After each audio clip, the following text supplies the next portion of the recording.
Tu pries. Tu ouvres ta Bible. Tu lèves les yeux vers le ciel. Tu veux grandir spirituellement. Tu veux entendre Dieu. Tu veux entendre le Saint-Esprit. Cultiver cette intimité particulière. Tu fais de ton mieux pour marcher avec lui. Mais malgré tout ça, un vide demeure. Un silence. Et puis, dans le silence de ton cœur, il y a cette question. Une question que tu n'oses peut-être plus poser à voix haute, mais qui revient souvent dans tes pensées. Pourquoi je n'entends pas la voix du Saint-Esprit? Pourquoi ce silence, alors que j'ai tellement besoin de lui? Tu te demandes, est-ce que Dieu m'a oublié? Est-ce qu'il parle seulement aux autres? À ceux qui sont plus avancés, plus spirituels, plus dignes que moi? Si tu t'es déjà senti comme ça, laisse-moi te dire ceci avec tout l'amour possible. Non, absolument non. Dieu ne t'a pas oublié. Non, tu n'es pas exclu. Et non, tu n'es pas trop loin pour entendre sa voix. Tu sais, tu n'es jamais invisible à ses yeux. Jamais oublié. Ton importance dans son cœur est aussi immense que celle de n'importe qui d'autre. Son amour pour toi est inconditionnel, sans mesure. Le Saint-Esprit continue de murmurer, d'offrir sa guidance douce et précieuse. Il désire ardemment tisser une conversation intime avec toi, te parler directement au cœur. Alors, si parfois tu ressens un silence, ce n'est pas un signe qu'il s'est éloigné ou qu'il a cessé de parler. Il se peut que ton cœur, avec toute son histoire, ses émotions vives, ses peurs tenaces, ses doutes parfois envahissants ou les cicatrices encore sensibles, soit un peu trop remplis. Ce tumulte intérieur peut rendre plus difficile la perception de sa voix subtile. Mais, et c'est une douce assurance, ce n'est pas une situation sans espoir. Loin de là. Il est là, présent, patient. Il attend avec tendresse que tu crées un espace pour l'entendre. Et si, avec douceur et compréhension, tu apprends à identifier ce qui voile ton écoute, tu vas progressivement redécouvrir cette voix aimante et fidèle qui n'a jamais cessé d'être tout près, juste à côté de toi. Cette intimité profonde, cette écoute fine de sa voix, tu peux absolument la retrouver. Cette voix, à la fois douce comme une brise et puissante comme un écho dans ton âme, aspire à se faire entendre à nouveau dans ton cœur. Dans cette vidéo, je souhaite explorer avec toi, et avec beaucoup de douceur et de compréhension, 5 aspects importants de notre vie intérieure et de notre environnement spirituel qui peuvent parfois agir comme des filtres, des sortes de voiles délicats ou même des brouillards plus épais, rendant ainsi la perception de sa voix un peu moins claire, un peu moins audible à nos oreilles spirituelles. Nous allons prendre le temps de déchiffrer ensemble ces dynamiques subtiles, sans jugement ni culpabilité, mais avec l'espoir sincère de retrouver une écoute plus fine et plus paisible. Et surtout, te guider avec douceur et compréhension vers un chemin de retour, vers cette communion profonde et réconfortante avec lui. Il n'est jamais trop tard pour renouer ce dialogue sacré. Le désir du Saint-Esprit de te parler est constant, infini et réel. Prends le temps de rester avec moi jusqu'à la fin, je crois sincèrement qu'une nouvelle clarté va émerger en toi, que tu vas comprendre comment le ciel peut redevenir vibrant et vivant au plus profond de ton être. Mais avant de plonger dans ces 5 raisons, je veux que tu te poses cette question avec honnêteté. Est-ce que je laisse réellement de la place au Saint-Esprit pour me parler? Parce que parfois, ce n'est pas qu'il ne parle pas, c'est juste que nos cœurs sont trop encombrés. Alors commençons avec la première raison, et peut-être que tu vas te reconnaître dès maintenant. D'abord nous avons le bruit intérieur, trop de pensées, pas assez de silence. Tu veux entendre la voix de Dieu, mais ton esprit est rempli de 1000 choses. Les soucis du quotidien, les blessures du passé, les responsabilités, les réseaux sociaux, les notifications, trop de choses inutiles. Le silence devient rare. Et dans ce tumulte, la voix douce du Saint-Esprit est souvent étouffée. La Bible nous dit « Arrêtez, et sachez que je suis Dieu ». Psaume 46. 10. Tu ne peux pas entendre Dieu si tu ne t'arrêtes jamais. Apprends à cultiver des moments de silence intérieur, à respirer, à déposer ton fardeau et à écouter, vraiment écouter. 2. Nous avons un cœur trop rempli de soi, pas assez ouvert à Dieu. Parfois, nous voulons entendre Dieu, mais uniquement quand il dit ce qu'on veut entendre. On prie, mais en imposant nos volontés. On lit la Bible, mais seulement pour confirmer nos idées. Le Saint-Esprit parle, mais il ne parle pas pour flatter. Il parle pour guider, corriger, transformer. Ceux qui sont conduits par l'Esprit de Dieu sont fils de Dieu. Romains 8. 14. Pour entendre l'Esprit, il faut lui céder la place. Pas seulement dans les mots, mais dans les choix. C'est une question de soumission, pas de simple écoute. 3. Les péchés non confessés qui créent une barrière. Le Saint-Esprit n'habite pas dans un cœur parfait, mais dans un cœur sincère. Toutefois, lorsque nous laissons des péchés s'installer, qu'on les excuse, qu'on les cache, cela crée un mur invisible. Imagine une maison avec une porte ouverte, invitant la lumière et la chaleur à entrer. C'est comme un cœur sincère qui se présente à Dieu, reconnaissant ses imperfections mais désireux de sa présence. Le Saint-Esprit, comme cette lumière et cette chaleur, peut librement y demeurer.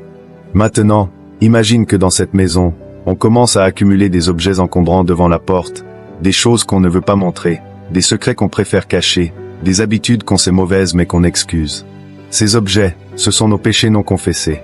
Au début, un petit objet ne bloque pas complètement l'entrée. Mais si on continue à en ajouter, petit à petit, il forme un mur de plus en plus épais devant la porte. La lumière et la chaleur ont de plus en plus de mal à entrer. Ce mur n'est pas construit par la maison elle-même qui se détournerait de la lumière. La porte est toujours là. C'est nous, en accumulant ces objets, nos péchés non confessés et non réglés, qui obstruons le passage.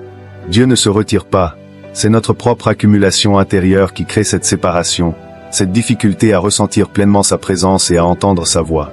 C'est notre cœur qui, en gardant ces choses cachées, se ferme progressivement à la pleine communion avec lui. Ce mur n'est pas là parce que Dieu se détourne, mais parce que nous nous fermons. Confesser, c'est détruire ce mur. Et Dieu est toujours prêt à te purifier, à tout instant. Si nous confessons nos péchés, il est fidèle et juste pour nous les pardonner. 1 Jean 1h9. 4. La peur de se tromper, ou de vraiment entendre Dieu. Il y a des gens qui n'entendent pas Dieu, non pas parce qu'il est silencieux, mais parce qu'ils ont peur de ce qu'il pourrait dire. Peur de devoir changer. Peur de quitter une situation confortable. Peur de s'engager vraiment. Alors on reste dans une zone floue, un christianisme sans risque. Maintenant, imagine une pièce sombre et une personne debout près de l'interrupteur. La lumière est disponible, elle pourrait illuminer toute la pièce et dissiper l'obscurité. Mais cette personne hésite à appuyer sur l'interrupteur. Pourquoi? Parce qu'elle a peur de ce qu'elle pourrait voir dans la lumière. Peut-être des désordres cachés, des choses qu'elle préférerait laisser dans l'ombre pour ne pas avoir à les affronter. C'est une image de certaines personnes dans leur relation avec Dieu. Dieu n'est pas silencieux, sa lumière, sa vérité, sa direction, est toujours disponible. Mais elles ont une appréhension profonde face à ce que cette lumière pourrait révéler dans leur propre vie. Elles craignent les implications de vraiment entendre ce que Dieu pourrait leur demander. Il pourrait les appeler à changer des aspects de leur caractère, à abandonner des habitudes confortables mais malsaines, à quitter des situations sécurisantes mais qui les éloignent de son plan, ou à s'engager pleinement dans une foi authentique et transformatrice. Alors, inconsciemment ou consciemment, elles maintiennent une distance. Elles préfèrent rester dans une zone floue spirituelle, un christianisme tiède et sans engagement profond. C'est une manière de se protéger de l'inconfort du changement, de la confrontation avec leurs propres limites ou leurs propres compromis. C'est une foi sans risque car elle n'implique pas de bouleversement majeur, mais en même temps, elle les prive de la clarté et de la richesse d'une véritable communion avec Dieu. Elles restent dans l'ombre par peur de ce que la lumière pourrait exiger d'elles. Mais souviens-toi, mes brebis entendent ma voix, je les connais, et elles me suivent. Le Saint-Esprit ne parle pas pour te faire peur. Il parle pour t'aider, te conduire, te libérer. Ce que Dieu dit est toujours empreint d'amour, même quand il corrige. Alors, en repensant à ces 5 aspects que nous avons explorés ensemble, quelle est celle qui résonne le plus profondément en toi aujourd'hui? Quelle est la prise de conscience la plus vive que tu emportes avec toi? Et surtout, au-delà de la compréhension, sens-tu un élan, un désir de créer un espace plus vaste pour Dieu dans le tissu même de ta vie quotidienne? Es-tu prêt à ajuster ton emploi du temps, tes priorités, tes habitudes, pour que sa présence puisse s'y manifester plus pleinement? Parce que la vérité, c'est que le Saint-Esprit n'est pas loin, dans un ciel distant. Il est déjà là, tout près de toi, vibrant dans l'attente. Imagine-le comme une douce lumière qui patiente derrière une porte close. Il ne force jamais l'entrée, il respecte ton libre arbitre. Il attend avec une infinie patience que tu décides d'ouvrir cette porte, pas juste une petite fente, pas juste un entrebâillement timide, mais une ouverture totale, un accueil inconditionnel. Pour ouvrir cette porte entièrement, cela peut demander des actions concrètes. Peut-être s'agit-il de réserver chaque jour un moment de calme, même court, pour la prière et la lecture de la Bible, un rendez-vous sacré et non négociable dans ton agenda. Peut-être cela implique-t-il de faire un tri dans tes distractions, de réduire le temps passé sur les écrans pour laisser plus de place au silence et à la contemplation. Peut-être est-ce un appel à confier sincèrement ces aspects de ta vie que tu as gardés cachés, à briser ces murs invisibles par la repentance et l'humilité. C'est une invitation à une démarche active, à un choix délibéré de te tourner vers lui avec tout ton être. Imagine la joie, la paix, la clarté qui peuvent inonder ta vie lorsque cette porte est enfin grande ouverte, permettant à la lumière du Saint-Esprit de dissiper les ombres, de réchauffer ton cœur et de te guider avec sa sagesse infinie. N'hésite plus.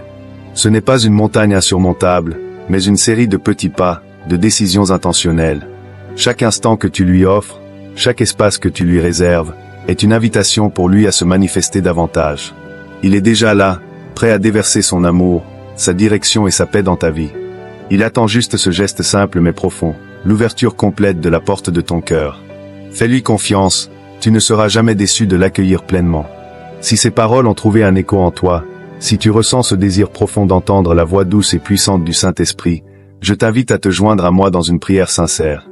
Laisse ces mots devenir l'expression de ton propre cœur. Seigneur, je me présente devant toi avec humilité et un désir profond de te connaître davantage, de marcher plus près de toi. Mon cœur aspire à entendre ta voix, cette mélodie unique qui apporte la paix, la direction et la vérité. Aide-moi, Père, à aiguiser mes oreilles spirituelles, à discerner ton murmure au milieu du tumulte de mes pensées et des distractions du monde. Accorde-moi la sagesse de reconnaître les différentes manières dont tu choisis de te révéler, dans le calme de ma méditation, dans la clarté de ta parole, dans la douce persuasion de ton esprit. Délivre-moi de la confusion, de la peur d'entendre ce que tu pourrais me dire, et donne-moi le courage de suivre tes instructions, même lorsqu'elles me demandent de sortir de ma zone de confort. Seigneur, je reconnais que mon propre cœur peut parfois être un obstacle à ton écoute. Je te prie de le purifier, de le nettoyer de tout ce qui pourrait l'empêcher d'être pleinement réceptif à ta présence. Mes peurs, mes doutes, mes blessures non guéries, mes péchés cachés. Crée en moi un cœur pur, un esprit droit, un désir ardent de te plaire en toutes choses. J'ai besoin de ton Esprit Saint, Seigneur, chaque jour de ma vie. Il est ma boussole, mon consolateur, mon guide. Remplis-moi de sa présence, donne-moi la sensibilité de le percevoir, la sagesse de le comprendre et la force d'obéir à ses impulsions. Que ton esprit soit ma source de vie, ma force dans la faiblesse, ma lumière dans l'obscurité. Merci, Père, pour ton amour infini, pour ta patience inlassable. Je crois que tu désires ardemment communiquer avec moi. Je m'ouvre à toi maintenant, avec foi et espérance. Amen. Prends un instant après cette prière. Respire profondément et permets à ces paroles de résonner en toi. Reprends la prière si l'Esprit te le demande. Crois que Dieu entend le cri de ton cœur. Sois patient et persévérant dans ta recherche. Crée ces espaces de silence et d'écoute dans ton quotidien.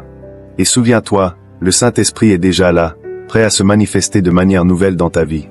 Ouvre-lui la porte, et attends-toi à entendre sa voix douce et fidèle te guider pas à pas.